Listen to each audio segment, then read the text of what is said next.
You're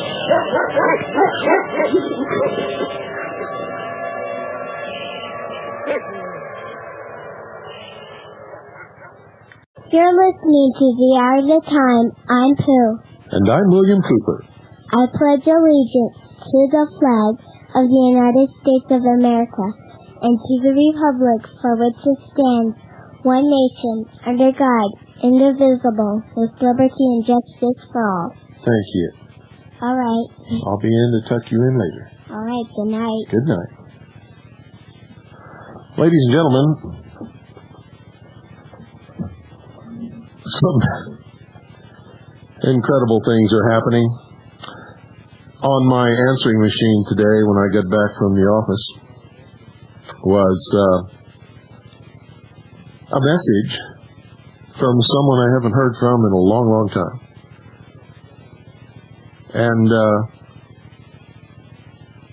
he just left a very short message, no phone number, no way to get in touch with him, anything. And said that he would be contacting me. It was Billy Goodman. I couldn't believe it after all this time. So anyway, I hope he does get back in contact with me because I really like him an awful lot. And number two is I received a postcard today from well, I don't know from what. Most likely from someone who doesn't really understand this broadcast and has not been listening for any appreciable amount of time.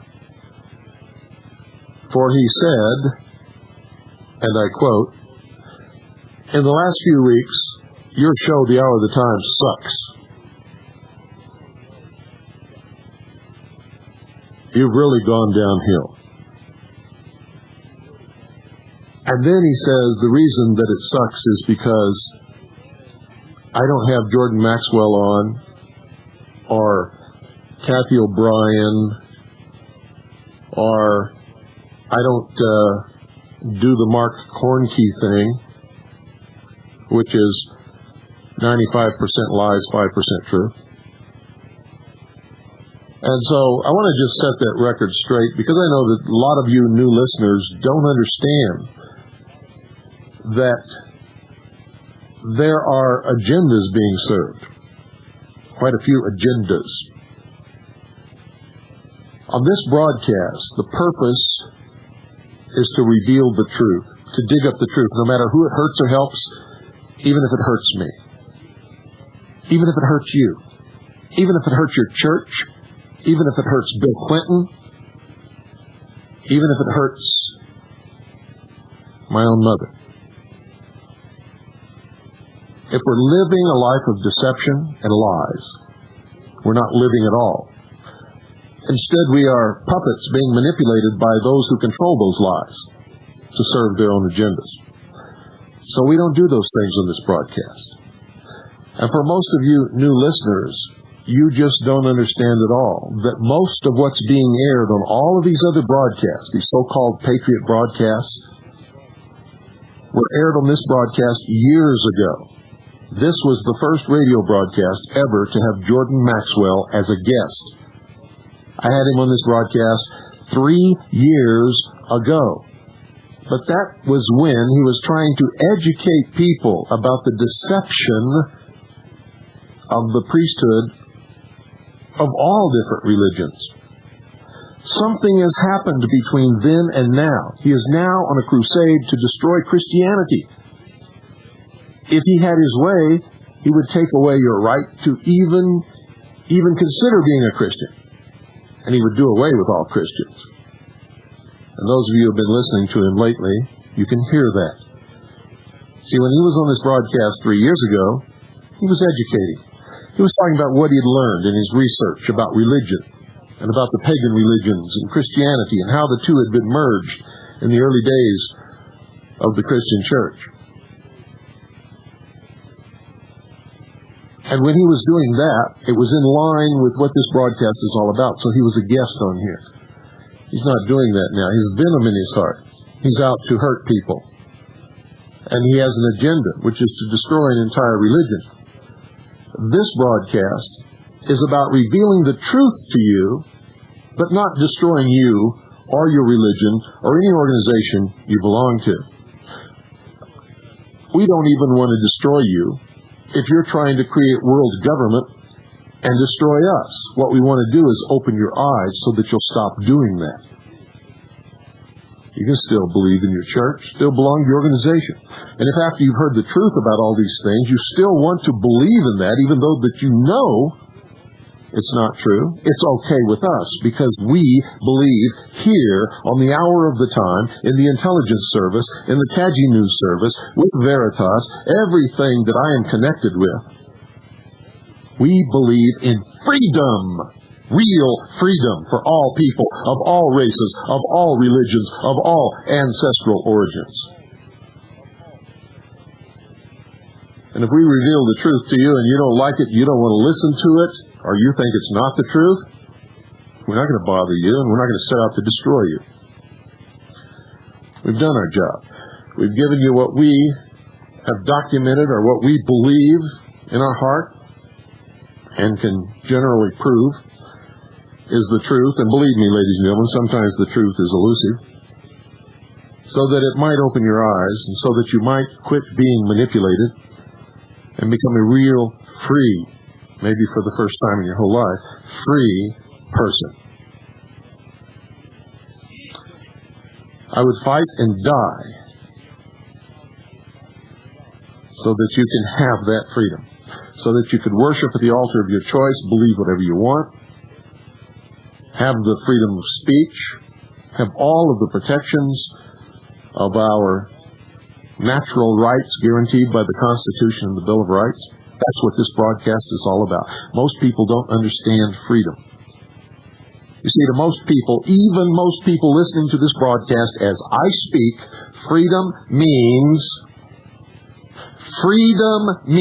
only that I can do and say what I want if it agrees with what you believe, or with what you want me to say and do. But you see, real freedom is this, ladies and gentlemen.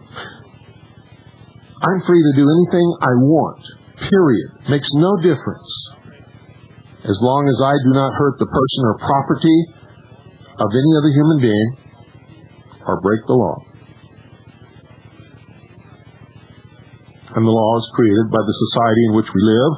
If we don't like the law, there are means to change those laws. And if we can't change those laws, it means the majority of the people in that society believe that the law is correct and true and good, and therefore should not be changed.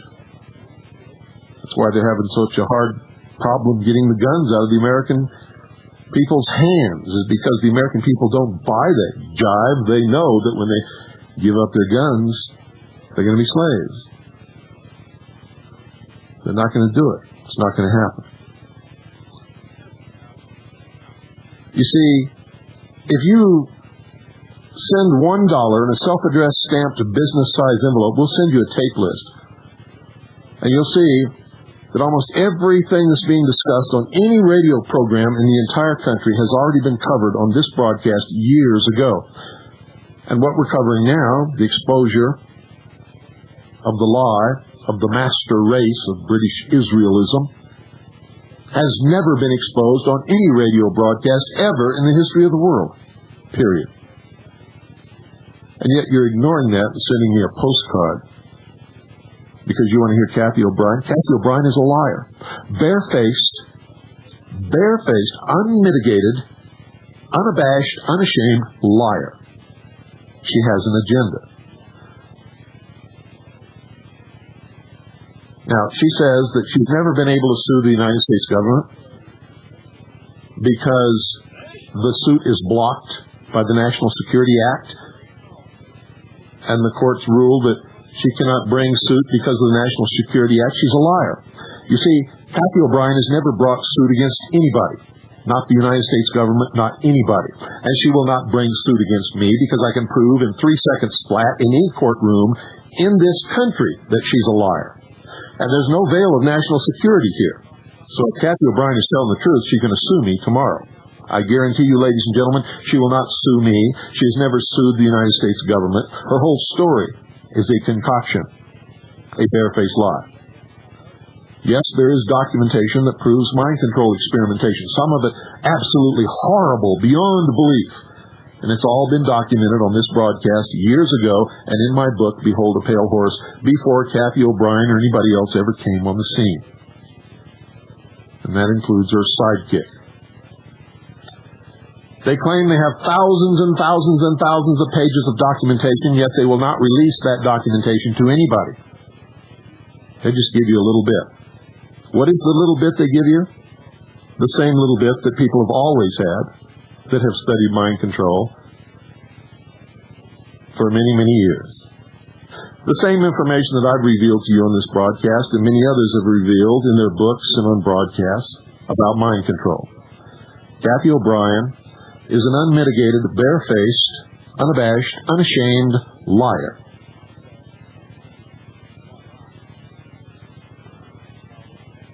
Does everybody understand what I'm telling you? People don't get in the White House, ladies and gentlemen, if they have sex slaves, and especially if they bring those sex slaves to the White House. And if they do not discuss national or international policy or the plans for the New World Order or anything else in front of their sex slaves. Because there's always somebody who's ready and willing to get a hold of that information and expose it and destroy them. And I don't care if they're liberal, if they're Republican, if they're Democrat, if they're right-wing, if they're left-wing, if they're communist, if they're anarchy, whatever they are. Bill Clinton has the reins on the power in this country, hasn't stopped anybody from exposing his sexual liaisons, ladies and gentlemen. These people are not fools. They're very smart, very intelligent, very slick. And they don't get to the White House, or they don't get to be the Speaker of the House of Representatives, or the leader of the majority of the Senate, or anything else, because they have sex slaves, and they discuss how they're going to bring the New World Order into being in front of these sex slaves. Not only that, but common sense ought to tell you that if Kathy O'Brien was sexually abused, molested, used as a sex slave, and made to do every perverted thing in the entire world with every president since Nixon, the entire upper half of the Senate and the House of Representatives, every leadership and famous person that's ever lived, don't you think that she would show a little bit of that wear and tear? But she doesn't. And when you hear her talk, she doesn't even show any emotional disturbance whatsoever. No anger, she's not upset, nothing. And I just wonder how it is that there are so many fools out there in radio land that are so willing to believe all this utter, total crap. You see, I called in one night when she was spouting her lies, and I just asked one question. Can you prove that you were ever in your life in the White House? There was dead silence, ladies and gentlemen. And all of a sudden, she started giggling and stuttering. She couldn't come up with an answer. And Mark Phillips, her partner there, said, well, you know that these people are crooks and there's nothing beyond their capabilities. And then, bang, disconnected. And that's okay. Any radio broadcast has the right to disconnect anyone they want. Lord knows I do it enough here. But I don't do it because someone asks a question. I do it because they're stupid or exceptionally rude or antagonistic. As long as someone is intelligent and present a legitimate argument, I'll talk to them all night, or at least a reasonable amount of time so that other people are able to get on the broadcast. I was cut off because there was no answer to my question, and there never will be because it's a lie.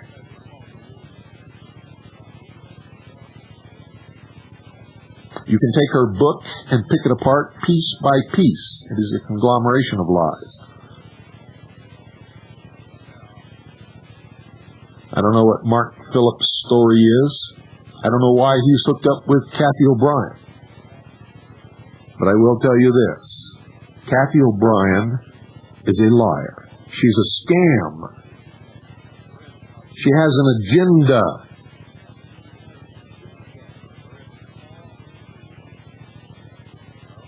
And don't you ever forget it. Tonight we're going to finish up with the destiny of America.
You like that Celtic music, where British Israelism has its roots in the old Celtic and Druidic religions, the pagan religions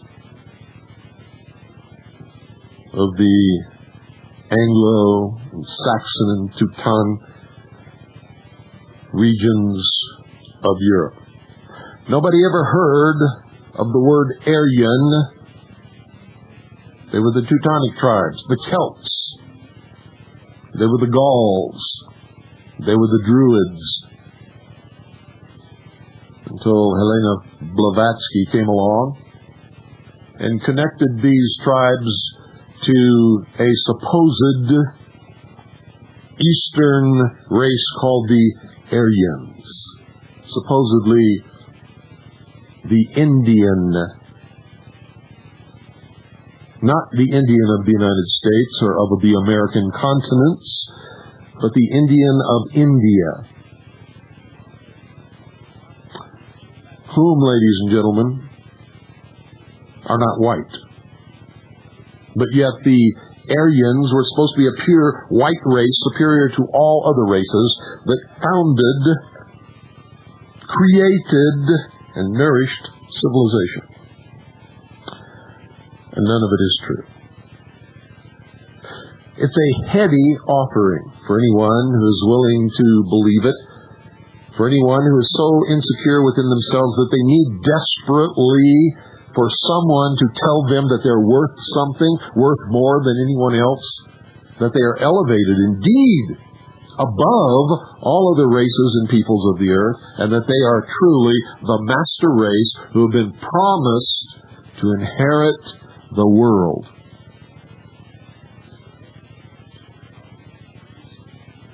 Isn't that something? It's the same heady attraction of the mystery religions of Babylon, the secret societies, the so-called fraternal organizations, which hold out the promise of the revelation of a secret if you climb high enough in the degrees of initiation. A secret that makes you different from all of the men and women on this earth. That hold out the promise that you will be a member of the truly elect, the holders of this secret, the guardians, indeed, of the secrets of the ages. That you will be a part of a brotherhood that will promise you wealth and material satisfaction and will take care of you. And if you're in legal problems and you go before a judge who is also a member of this brotherhood and you give the secret sign, you will prevail against your enemies in that courtroom. And it's all true. Except for one thing. Actually, two. There is no secret except the secret of how to control others through the promise of the secret. And there are no elite. There is no superior race. Period. Period. End of subject. It is a scam, a lie. Now, on Friday night, you heard me reveal the proofs of all of this, and those proofs are undeniable. Can't even argue with them. Not for a second.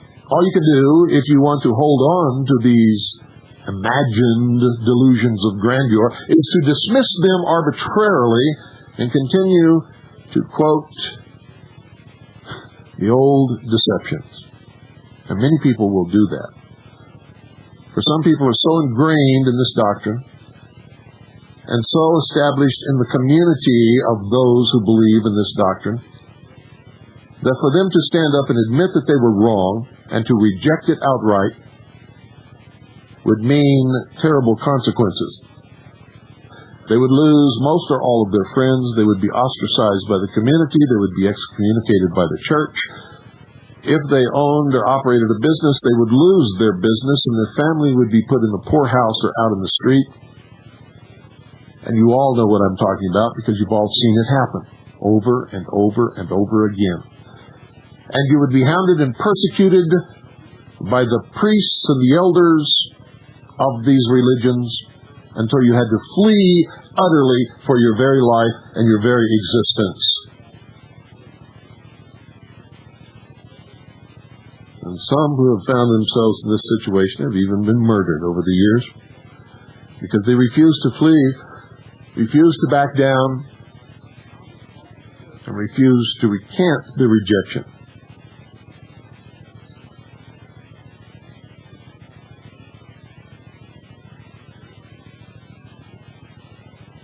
The original population of this country, ladies and gentlemen, and I'm not talking about the Native Americans who were already here. I'm talking about the immigrants from the very first. The original population of this country came from England, indeed from this whole continent came from England, later from France. The destiny shapers of America failed to advise us, ladies and gentlemen, how in this process, if these are lost tribes that they're talking about, how in this process of crossing the Atlantic, the Ephraimites changed into children of Manasseh. How did that happen? Oh, well, some say that there were 12 original tribes of Israel. Many of them lost tribes, which isn't true, and the Bible substantiates that they were never lost. Never, ever, not once. But that Manasseh is the 13th. Well, if there are only 12 original tribes, where does this 13th come from? Anybody have an answer to that? Because these same people claim that the formation of the state of Israel fulfills the prophecy of all of Israel coming together again into a nation. Therefore, Manasseh cannot be the reformed tribes of Israel, whether lost or not. So what is this all about? It's about a deception of such a magnitude, ladies and gentlemen, that without even knowing it, many people who claim to be patriots and who claim to be against the New World Order are actually helping it come about through this deception of the mystery religion of Babylon and international Zionism, which have combined their forces. And folks, Zionism is not Judaism. So don't go blaming it on the Jews. Many Jews are Zionists. Many Jews are not Zionists and reject it outright.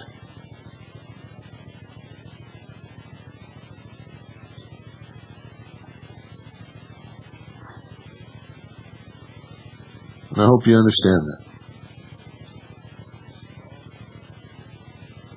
Anytime that you begin to blame one people, one race, one group for all your problems, you are fitting in to the deception of divide and conquer and destroy the weakness of that action.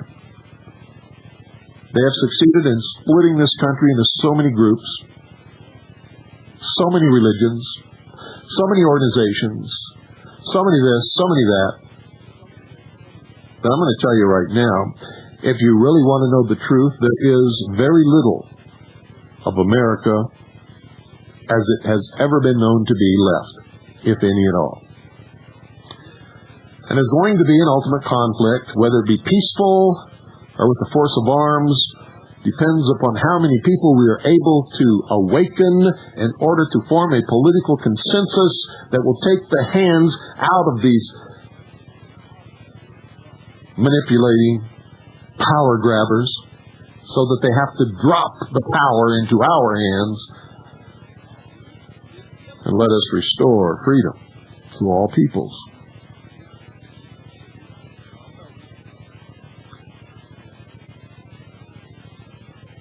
There is, of course, a great deal more,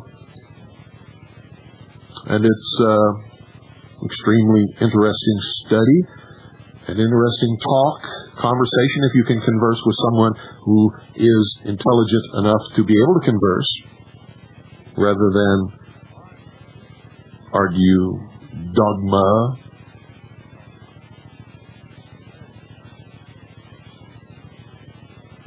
But it is all founded upon the same arbitrary method, ladies and gentlemen, and all of this pseudo-exegesis is backed up by equally precarious tradition, formed simply by taking a verse and making it fit somewhere.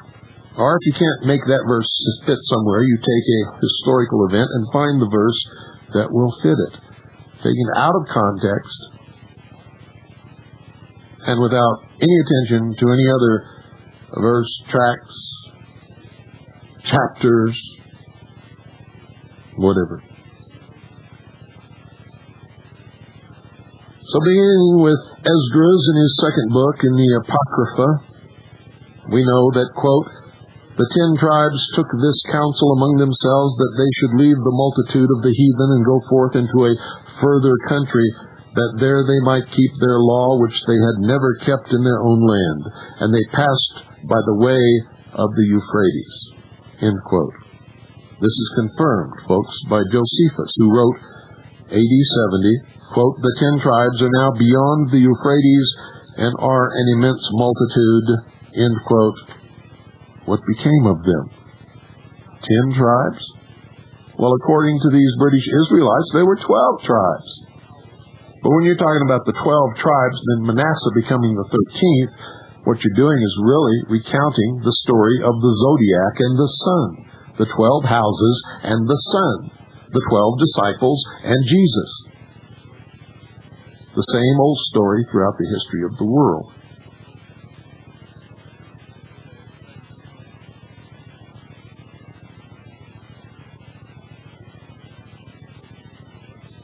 British Israelites claim they have the answer. Past old gravestones in the Crimea and a town on the Danube near the Black Sea called Isaka, quote, "evidently an Israelitish name," end quote. Evidently? What do you mean evidently? Prove it! And they can't. They trace these tribes to Scandinavia and to Western Europe. The Saxons, having come from the Black Sea, captured England from the original Britons and divided the country into sections whose names all remind us of God's promise. In Isaac shall thy seed be called, Genesis chapter 21, verse 12.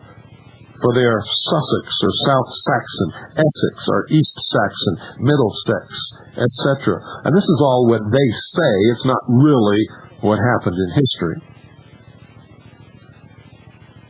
There's an Irish tradition that the prophet Jeremiah escaped from Egypt with a daughter of Zedekiah.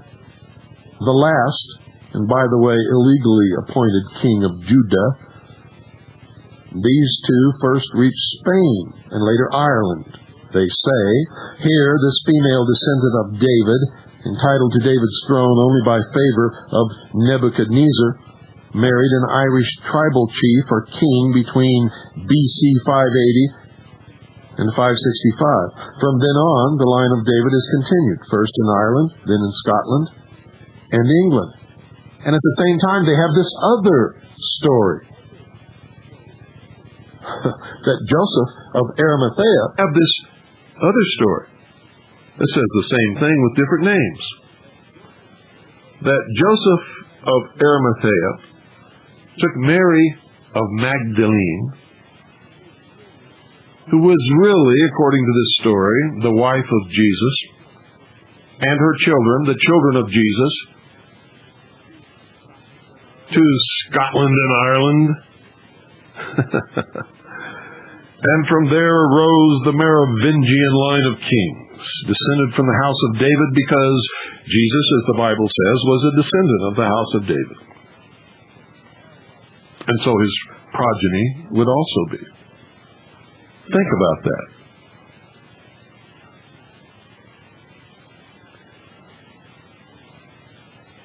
How in the world did they get people to believe all of this? For there is no truth at all for any of it, ladies and gentlemen. This feat, however, was by no means the only accomplishment of the aged prophet Jeremiah. We're talking about the first story here. He also succeeded in taking with him the stone of destiny. This is the stone I've talked to you about from the beginning. All through the mystery schools, we've talked about this stone. The Queen of England sits upon the stone, which rests beneath her throne.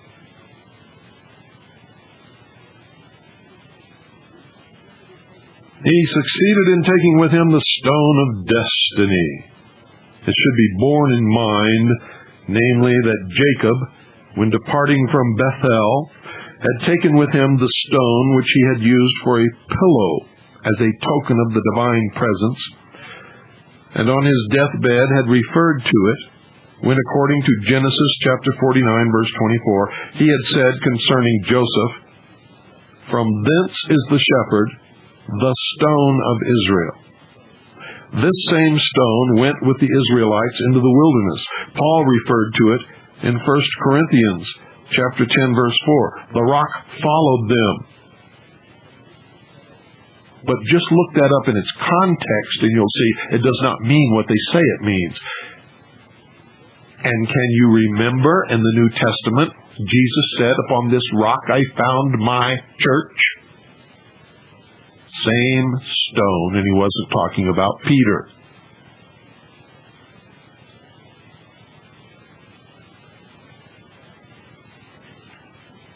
And I know that many of you don't understand. According to the British Israelists, Jeremiah then took this stone with him, and it became the coronation stone of the kings of Argyle, then of the kings of Scotland, and until recently of the kings of England. But you see, this is not an unbroken line of ancestry. This is a line of conquest. The stone did not pass through these hands. The stone that they're talking about in real history, not the history of the deception that the British Israelists teach, but real history, the stone did not pass through these hands by blood, but by conquest. So that the hands in whom this stone now rests is in no way related to the house of David, no matter how they may falsify their lineage. And believe me, so many lineages of bloodlines are falsified today to connect somebody with someone whom they were never related to under any circumstances. and to bloodlines and through history that cannot even prove the existence of the people whom they claim they are related to. For instance, there is no historical proof whatsoever, other than the Bible says so, that a king named David ever lived upon the face of this earth. Recently, they found a rock somewhere on the side of a building that they dug up in an archaeological excavation, which had the name David carved on it, and they are now saying that that is the proof that King David was real. But it's not. It's just a rock with the name David carved on it. How many Davids do you think there have been throughout history? And what do you... well, I could go off into all kinds of little things, but let's not do that. This stone rested in Westminster Abbey. Small wonder the removal of this stone of scone in December the 25th, 1950, caused so much consternation. You see, because today they claim that this Jacob's pillar is now the stone of scone.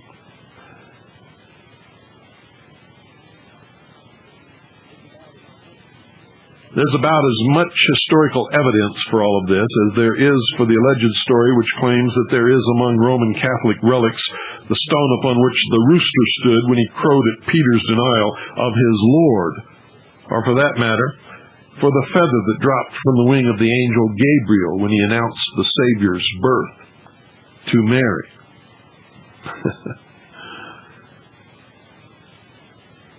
Much after the same fashion, ladies and gentlemen, great things were expected some years ago from the then Prince of Wales, one of whose name was David, and who reached the age of 30 years in 1924, would duplicate his ancestor, the original King David, and bring the world together and fulfill the prophecy with him sitting upon the throne.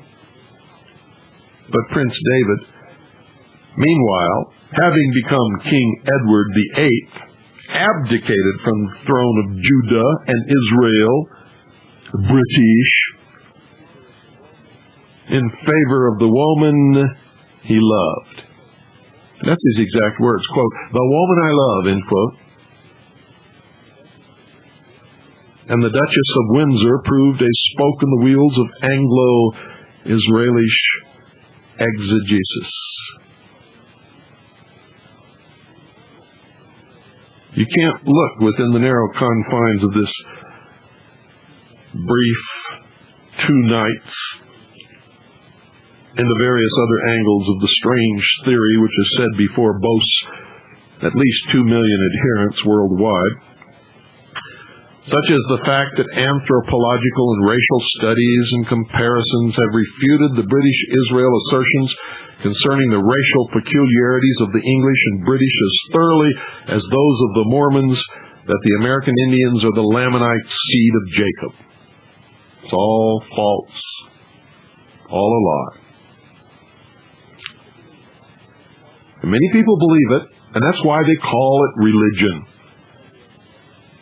And I'm going to tell you right now that all religious beliefs are based upon an article of faith which cannot be proven to anyone, period. Many of them can be disproven, but none of them can be proven at all. If they could, it would be called science and not religion. So somewhere along the line, someone has convinced people to believe these things, and they have found it in their best interest to do so. And I find no fault with this. If they are going to church and doing good works and contributing their efforts to helping other people and truly worshiping their God, whoever they happens to be. But when they set out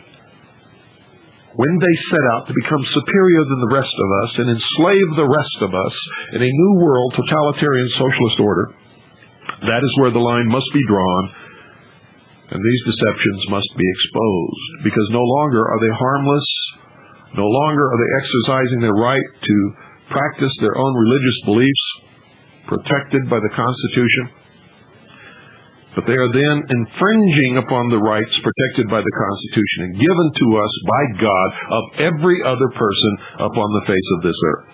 And that, ladies and gentlemen, cannot be allowed, at least by me.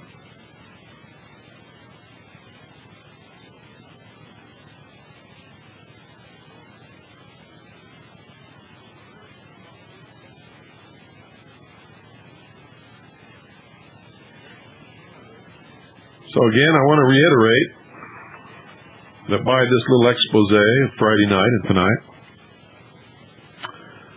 I'm not attempting to destroy your religion or tell you that you cannot worship that religion or that you should not worship that religion, but to reveal to you the deceptions that are practiced upon all of us by the priesthood, by the powers that be, the secret societies, forces within governments, in order to make us believe in certain things that will ensure our own enslavement.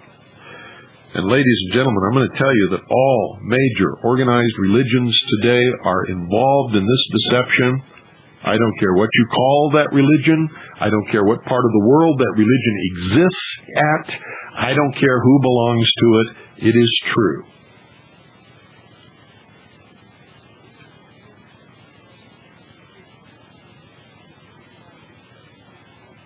It is absolutely true.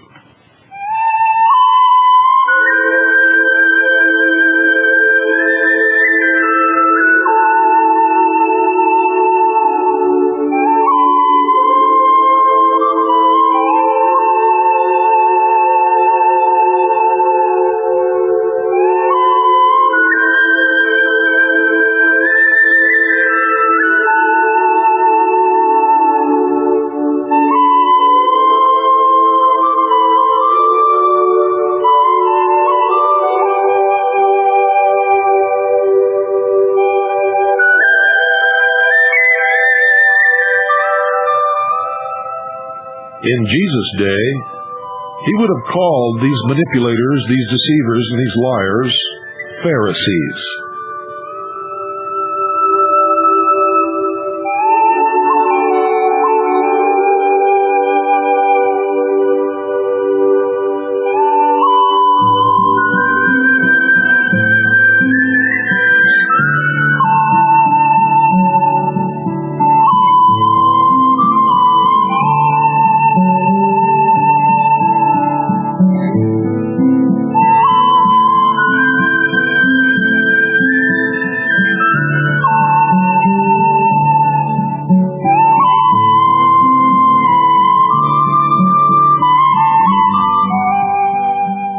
And he would have called this secret hidden power, the secret government, if you will, the Sanhedrin.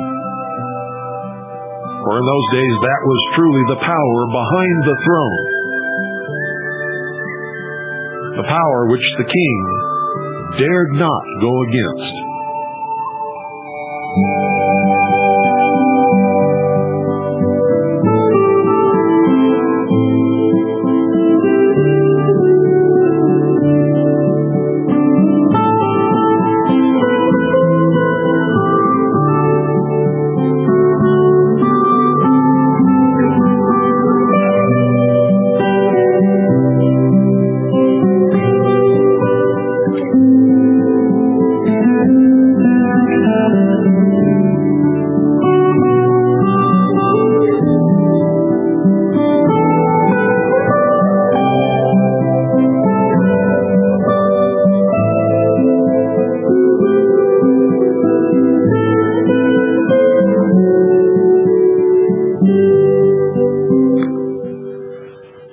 Well, we can take calls until the end of the hour if you'd like. The number is 520-333-4578. That's 520-333-4578. While we're waiting, I'm going to give you the new address for the Research Center for Veritas, for the hour of the time, for all of us, as a matter of fact. It's Harvest. If you're writing to Veritas, write to Veritas in care of Harvest, Harvest. P.O. Box 1970.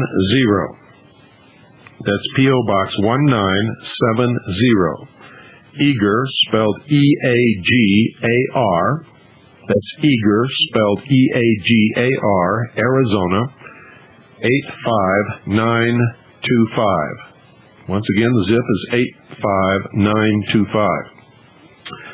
The entire address is whoever you're writing to. If you're writing to me, it's William Cooper in care of Harvest. If you're writing to the Intelligence Service, it's the Intelligence Service in care of Harvest. If you have a question about an order, write to Annie in care of Harvest.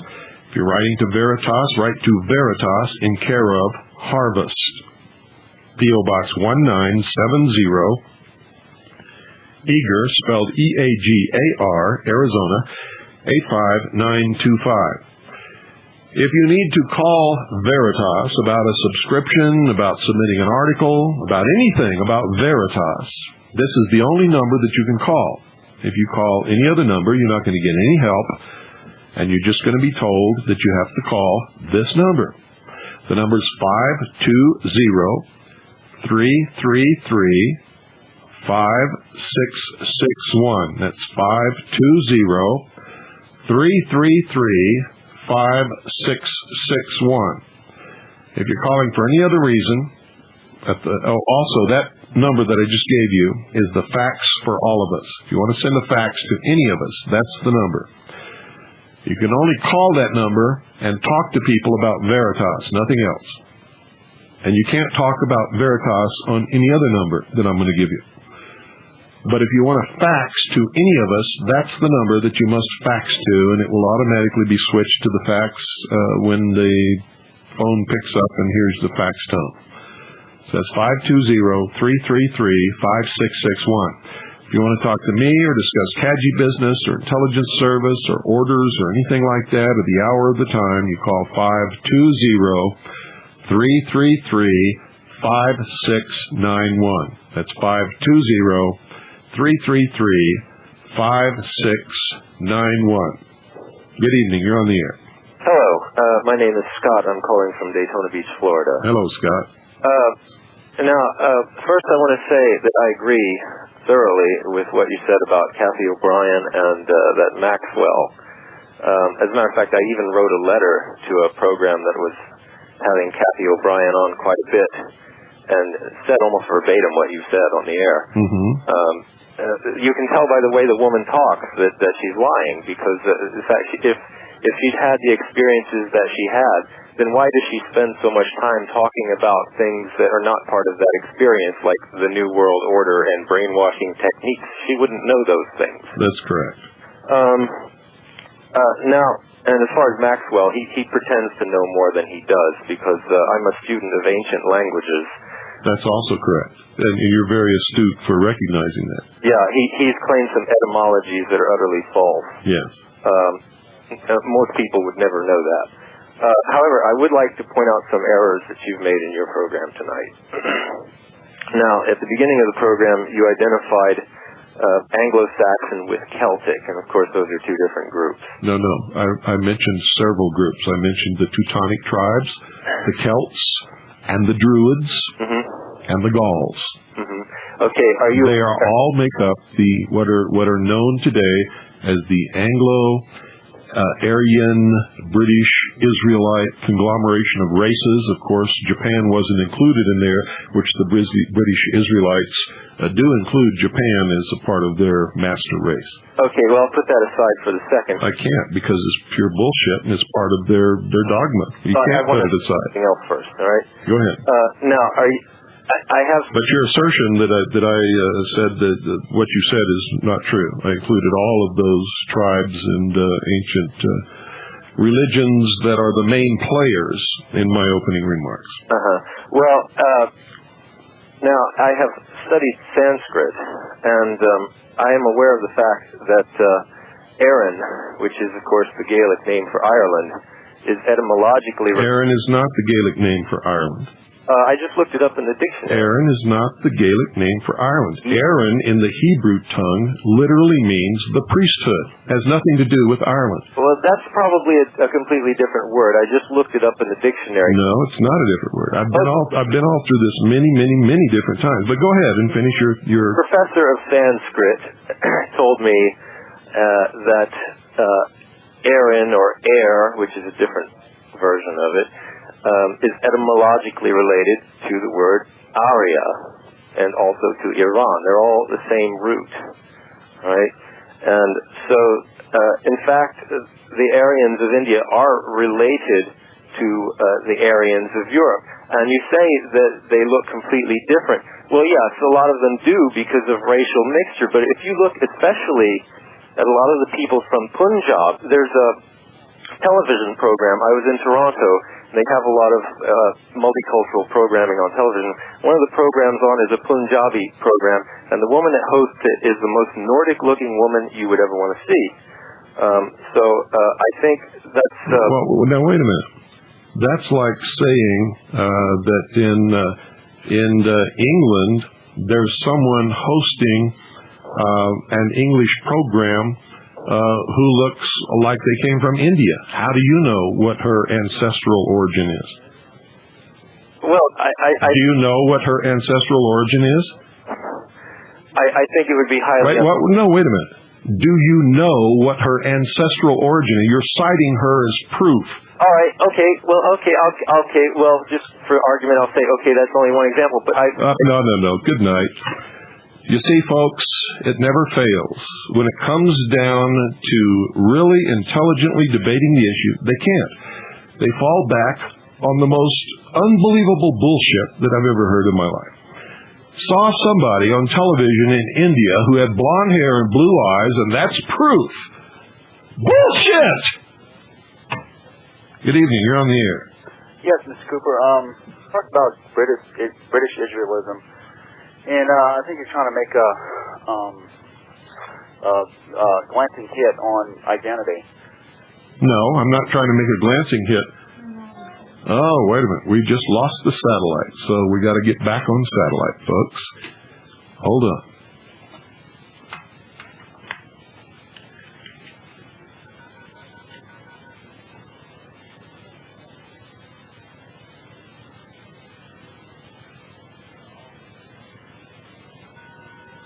Are we on, Annie?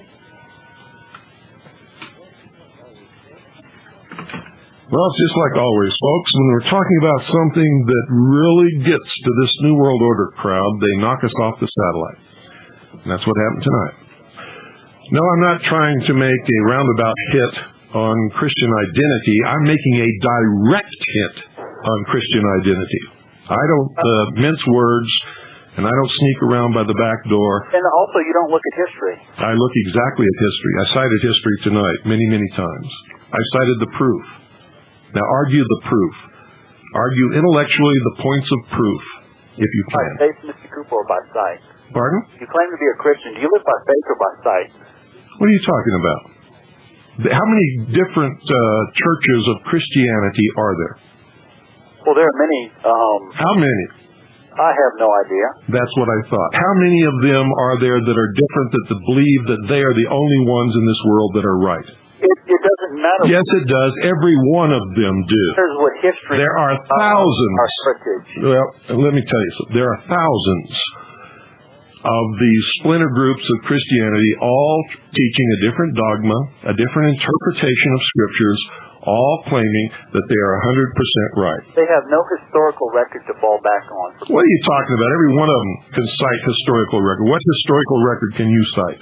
Well, where the 10 tribes of Israel migrated from Assyria when they were in captivity. Migrated eastward, or westward. Migrated westward? Correct. Where is the Euphrates from Israel? I'm not speaking about Israel.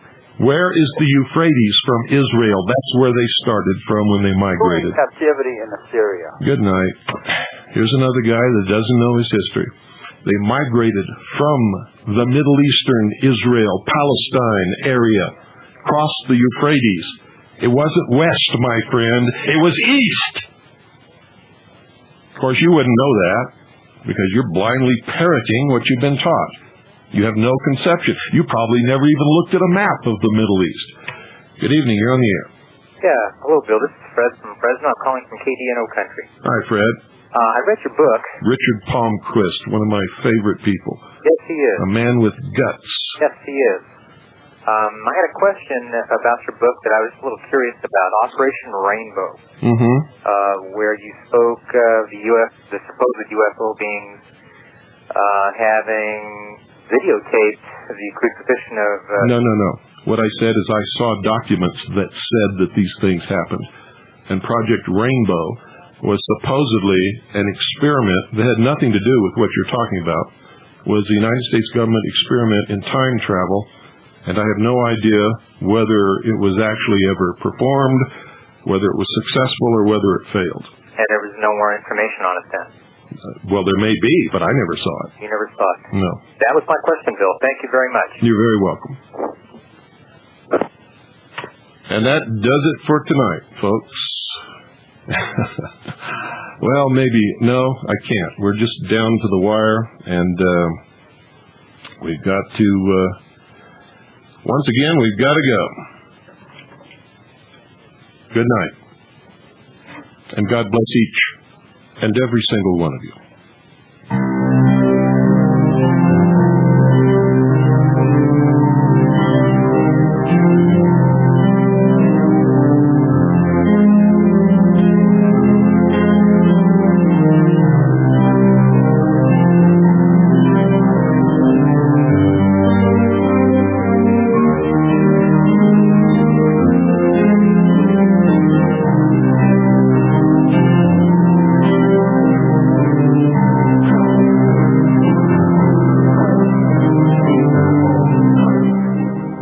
No master race, ladies and gentlemen, only the human race. And the quicker you get that through your head, the quicker we will be able to leave peacefully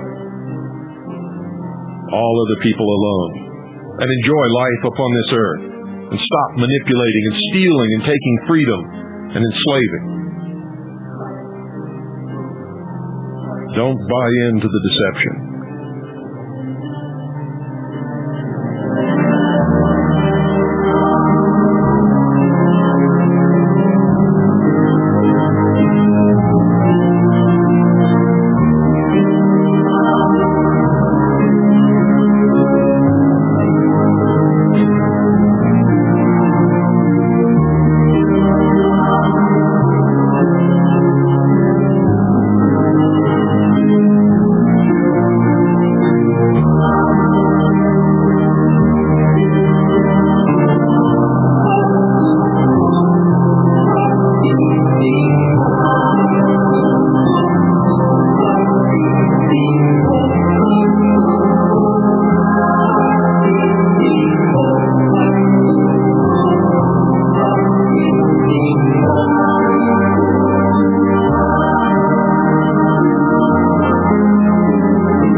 And the American Indians, ladies and gentlemen, are not Lamanites.